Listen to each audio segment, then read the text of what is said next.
Hello दोस्तों, स्वागत है आपका मेरा फिर से मेरे चैनल में जिसका नाम है गवर्नमेंट जॉब जिद। और जो भी बच्चे मेरा वीडियो पहली बार देख रहे हैं तो उनको मैं बताना चाहूँगी, मैं खुद कंपटीशन की तैयारी करती हूँ जो है टीजीटी, पीजीटी और यूपी टेट। तो आप लोग हमसे जुड़िए और हमारे साथ पढ़ाई को कंटिन्यू करिए। तो आज के लेक्चर में, आज की क्लास में हम 3 विशेष जो टॉपिक हैं, पॉइंट हैं, इन पर बात करेंगे। ये है भारत शासन अधिनियम 1909, भारत शासन अधिनियम 1919 और भारत शासन अधिनियम 1935। ये 3 अधिनियम ऐसे हैं जो भारत में ही रहकर अंग्रेज़ों ने भारत के लिए बनाए थे। तो आप और हम जानते हैं कि इसमें क्या क्या उन्होंने अपने नियम व कानून रखे थे। आगे इसमें हम देखते हैं। 1909 के लिए अरुंडेल समिति बनाई गई थी। एक समिति थी हमारी अरुंडेल समिति जो 1909 में बनाई गई थी तथा इसकी सिफारिश पर मार्ले मिंटो सुधार आया था। इसको भारत शासन अधिनियम 1909 के साथ साथ मार्ले मिंटो सुधार भी कहा जाता है। मार्ले उस समय सचिव थे और मिंटो वायसराय थे। इसका मेन उद्देश्य था जो लॉर्ड कर्जन थे उनकी जो नीतियां थी उनको आगे बढ़ाना। वायसराय की केंद्रीय विधान परिषद में सदस्यों की संख्या 16 और अधिकतम 60 की गई। तो जब हम लोगों ने पढ़ा था 1853 में जब एक चार्टर एक्ट आया था उसमें केंद्रीय विधान परिषद की नींव डाली गई थी। तो वहाँ पर जो सीटें थी वो धीरे धीरे उनमें बढ़ोतरी की गई। तो देखिए 1861 में ये सीटें बढ़कर 6 से 12 तक हो गई, 1892 में 10 से 16 हो गई और 1909 में इनकी संख्या क्या हो गई, 16 और 60। वायसराय की केंद्रीय विधान परिषद के गैर सरकारी सदस्यों को, गैर सरकारी सदस्य किसे बोलते हैं, जो हमारे भारतीय थे। उस समय जो अंग्रेज़ थे उनको ही सरकारी सदस्य बोलते थे और जो हमारे भारतीय थे वो गैर सरकारी सदस्य बोला जाता था उनको। तो उनको क्या किया गया, बजट पर बहस, प्रश्न और पूरक प्रश्न, मतलब कि आपने कोई प्रश्न पूछा है उसके बाद में एक और प्रश्न को पूछ लेना पूरक प्रश्न कहलाता है, उसका अधिकार मिला। लेकिन क्या हुआ, बजट पर मतदान का अधिकार नहीं था। भारत सचिव की परिषद तथा भारत वायसराय की कार्यकारिणी परिषद में सर्वप्रथम भारतीयों को शामिल किया गया। कब, 1909 के अधिनियम में। कार्यकारिणी परिषद का पहला भारतीय सदस्य कौन बना था, डॉक्टर सत्येंद्र सिन्हा। पहली बार मुस्लिम के लिए पृथक निर्वाचन प्रणाली की व्यवस्था प्रारंभ की गई थी। सबसे बड़ा खेल जो अंग्रेज़ों ने भारत में रहकर खेला इनकी एकता को भंग करने के लिए, तो वो ये था कि उन्होंने जो मुस्लिम भाई थे हमारे उनको पृथक निर्वाचन के लिए राज़ी किया कि वो इस चीज़ की मांग करें। तो पहली बार 1909 के अधिनियम में सिर्फ मुस्लिमों को पृथक निर्वाचन प्रणाली इनके लिए व्यवस्था की गई थी। तो इसके बाद में हमारे जो पूज्यनीय बापू जी थे उन्होंने क्या कहा था मार्ले मिंटो सुधार के बारे में, कि मार्ले मिंटो सुधार ने हमारा सर्वनाश कर दिया, सिर्फ इसी एक लाइन की वजह से। क्यों, क्योंकि मुस्लिम को पृथक निर्वाचन दिया जा रहा था जो हमारे देश के लिए बिल्कुल भी अच्छा नहीं था। मिंटो ने क्या कहा था खुद, कि हम नाग के दांत बो रहे हैं जिसका फल बहुत भीषण होगा।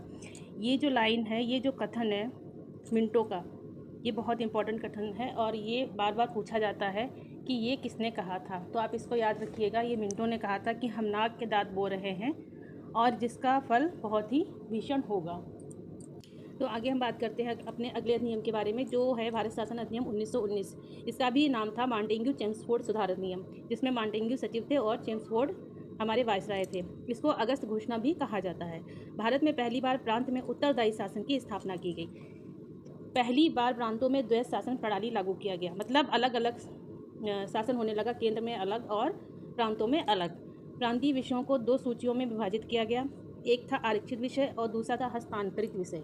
तो आरक्षित विषयों में जैसे जो हमारे केंद्र के विषय होते हैं, रेल है, युद्ध है या बाहरी व्यापार है, आयात निर्यात है, विदेशी मामले जो होते हैं उनको उन्होंने आरक्षित विषयों में रखा था। और हस्तांतरित में जैसे जो हमारे प्रांत थे, इनके जो नियम थे, इनके कानून थे, तो इन्होंने हस्तांतरित विषयों में इनको रखा था, जो सामाजिक हमारे नियम थे। द्वैत शासन का जनक कौन था, इस तरीके से आप देख रहे हैं ना, द्वैत शासन की प्रणाली लागू हो गई थी। तो द्वैत शासन का जनक कौन माना जाता है, लियोनिन कार्टिस। ये बार बार पूछा जाने वाला प्रश्न है कि द्वैत शासन का जनक किसे कहते हैं, तो ये लियोनिन कार्टिस को कहा जाता है। द्वैत शासन प्रांतों में मेस्टन समिति की सिफारिश पर लागू हुआ था।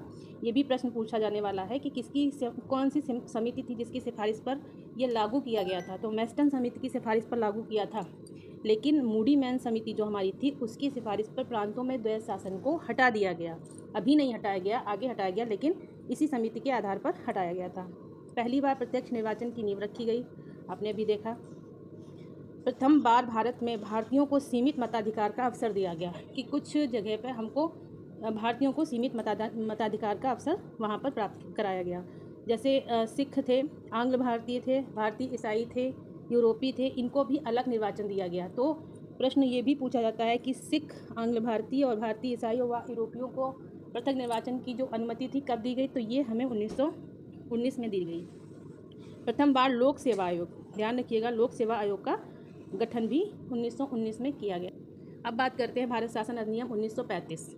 ये अधिनियम साइमन कमीशन की समीक्षा पर आधारित था। साइमन कमीशन जो हमारा था ये भारत कब आया था, 1928 में ये हमारा साइमन कमीशन भारत आया था, जिसको किसी ने भी एक्सेप्ट नहीं किया गया था।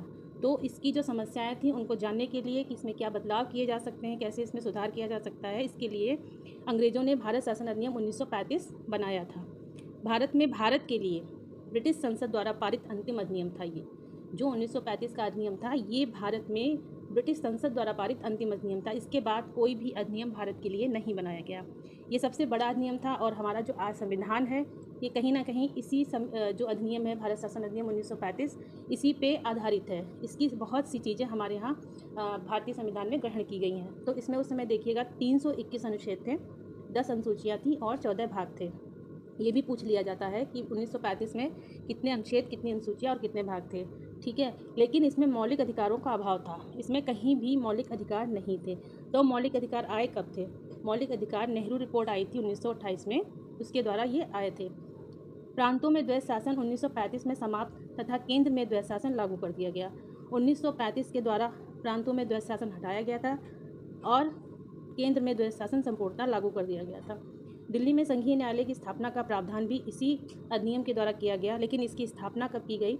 दिल्ली में संघीय न्यायालय की स्थापना 1937 में की गई थी, लेकिन इसका जो प्रावधान था वो 1935 के द्वारा लाया गया था, जिसमें एक मुख्य न्यायाधीश थे और 7 अन्य न्यायाधीश थे। 1935 में 3 प्रकार की सूचियाँ बनाई गई थी। देखिएगा जी, ये सूचियाँ जो हैं ये आज भी हमारे यहाँ कार्यरत हैं हमारे संविधान में। पहली थी संघ सूची, तब उसमें 59 विषय थे और आज वर्तमान में 100 विषय हैं। राज्य सूची, उसमें 1935 में 54 विषय थे, आज 61 विषय हैं। समवर्ती सूची, इसमें 36 विषय थे और प्रेजेंट में 52 विषय हैं। तो संघ लोक सेवा का भी इसमें गठन किया गया, RBI का गठन किया गया। और सबसे इम्पॉर्टेंट क्वेश्चन जो ये पूछा जाता है, अखिल भारतीय संघ की स्थापना कब की गई थी? तो अखिल भारतीय संघ की स्थापना 1935 में की गई थी। तो ये हमारे जो तीनों अधिनियम थे ये बहुत ही महत्वपूर्ण थे हमारी परीक्षा के लिए। तो इनमें जो भी पॉइंट्स हमने पढ़े हैं ये सारे इंपॉर्टेंट पॉइंट्स हैं, इसमें कुछ भी स्किप मत करिएगा और सारे पॉइंट का बार बार आप रिवीजन करिएगा, इनसे आधारित क्वेश्चन भी लगाइएगा, तब आपको ये सब चीज़ें दिमाग में अच्छे से याद हो जाएंगी। तो मिलते हैं अब नए किसी भी STD ब्लॉग में नए सब्जेक्ट के साथ में, तब तक के लिए राधे राधे।